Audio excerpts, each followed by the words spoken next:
Everyone, and welcome back to Sudden Wealth. I do hope you're having a wonderful day. If you do enjoy the content, please consider dropping that like and subscribe. We are almost at 350 subscribers, so thank you very much for your support. Now, quick crypto update. We've been seeing some sell-off below the 28k level. I've been looking a bit on the technical side as well. Typically, I'm a buy and hold investor, but I do like to look a bit at the technical picture as well. And I mentioned a few months ago that 22 to 24k, it's still in the cards. However, the longer we stay above 30k, the less likely it is. Now, does that mean that we're gonna sell off to 24k tomorrow? No. Does it mean that you should do anything based on that? Look, I cannot give you financial advice. You do whatever you want. My strategy with crypto is simply buy and hold, and I know which levels to look for and where do I like to typically accumulate. But that's me. I don't like that much short-term trading. Matter of fact, you see a lot of billionaires which are investors. You don't see a lot of billionaire traders now, do you? So there's a reason for it. The more you look at those charts, the more likely it is that you make mistakes. This is just a simple fact. And I do see 24 to 24k as a possibility over the next few weeks. Does it mean we're gonna get there? No. Does it mean we're gonna spend an eternity of time there? Also no. What can take us there? Can be just a general sentiment around stocks. You see stock market continues to sell off, but the bond market is the one being really beat up. And can we go lower than 22k? Yes, but it will be unlikely unless there's some sort of black swan event, something to the nature of Binance going bankrupt or something like that, in my personal opinion. Now, I do think it's going to be the last major sell-off before the new bull market to come in 2024. So I do expect a lot of buyers to step in, particularly the bigger wallets. There has been a nice update, which is the Grayscale Bitcoin Trust just hired an ETF team. So they're also going to develop a Bitcoin spot ETF of their own.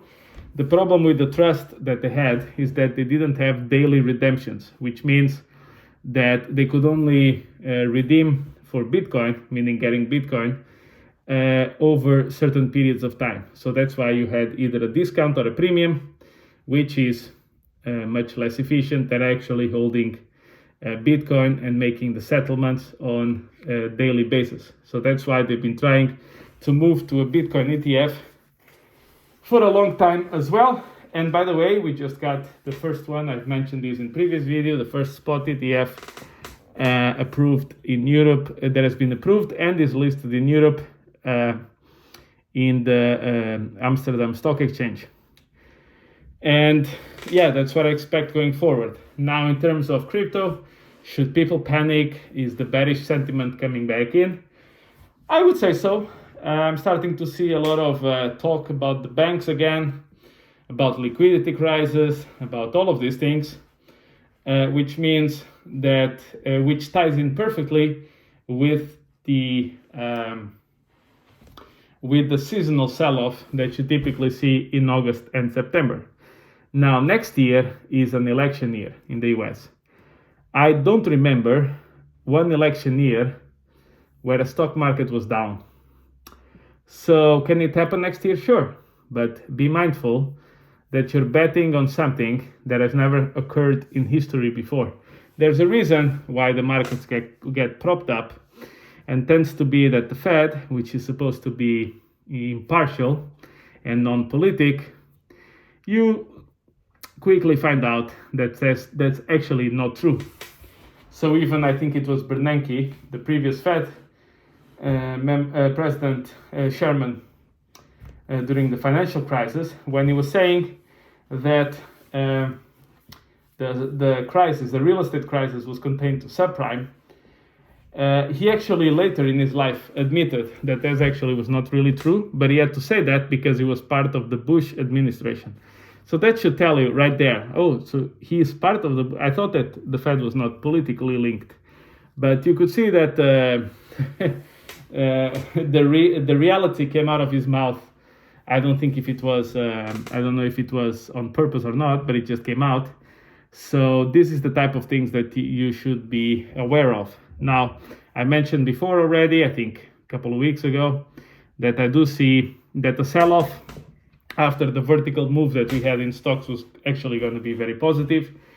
But I do think we need to stay above the 4350, 4300 level on the S&P. Otherwise, the sell-off can turn in something more than a simple correction and a simple breather before we move higher to my prediction in the new all-time highs.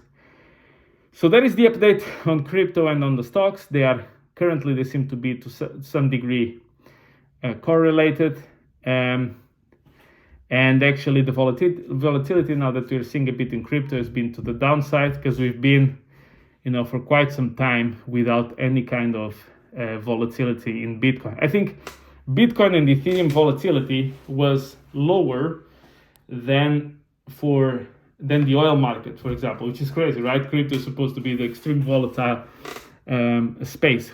So that's my expectation, that we actually going to see the 43 handle in the S&P, and that Bitcoin can go to 22 to 24K, but not below that unless there's a big black swan event, and I'm talking about something like, I don't know, Coinbase or Binance going bankrupt. And I do think it's going to be the last rinsing, the last sell-off before the bull market starts. I do think we're going to see some weeks down there, but not weeks. I mean, things like this, and not weeks in terms of days that turn into weeks, right? So let's see if I'm right, and I will catch you in the next one.